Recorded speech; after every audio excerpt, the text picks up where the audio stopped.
what do I remember? Using a condom every time?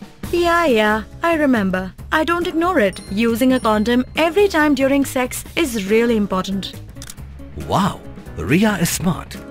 Life will be safe for sure when condom is used always.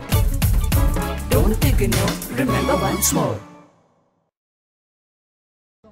Haka jingjia accident kali kebalajia hajan kapung thatlasken kalawan ra ya jingdu no iki ar ki mensiem kenthop ikhulong ba arsnam hadin bakatrok kabakit klingka kalabannya kamorti iko hadu bakan julor phom kani ka jingjia accident kalajia haka step arpoi trik nailar haka por khat weshiteng haka surok ba NS6 hathalasken mukla ki pulet klayatho ba u convince susngi na nangba West Giant Hills district ubalanya ya ketika Maruti Iko kabadan yaw number ML Not Sao E Not Nyaw Lai Way ubala Syakban hakane katrak kabadan yaw number UP Nyon Riuti Iway Kendai Riu Not kalashimpuar lai kentai ki pulit pen saya u namar bagila haban pa ya bun tadi ki kali kwai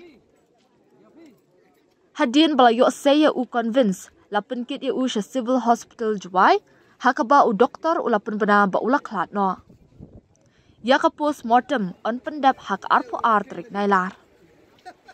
Ki pulit klayathu ru ba iklung badang arsnam u hawasan sari ru ubala ba nasyadin daka kemi kakong soki sari ki basyak selat hakapur bayat lenti hakane katrak lapen kit marmar sya Dr. Norman Tunnel Hospital Henry lapen bena ba ukun ulak lat no kat ba ka kemi kadan haka jingshitam jur bat kadan ha ICU jong kani ka hospital.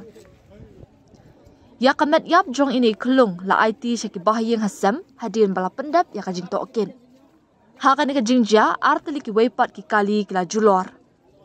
Kawai kade ke kali kamai turis Maruti Alto kabadan yaw number ML Not South Sea San Ar Kendai kala Syakban nakabenta basyakmat ke kali katba ke kali private kabadan yaw number ML Not Saudi Lai South Rio kala julor malu malah.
Dude, Priya and Reha both want to meet me today. I just met Shreya yesterday. What should I do? First, go and get yourself tested for HIV. HIV test? You have multiple casual relationships and unsafe sexual practices. So it is important to get tested for HIV. You are scaring me, bro. I'm not trying to scare you. I'm trying to make you aware. Having sex with someone without a condom carries the risk of HIV. Why are you always ignoring this? Do I have to remind you every single time? And yes, you seriously need to change your behavior. Okay, fine. I'm not ignoring it.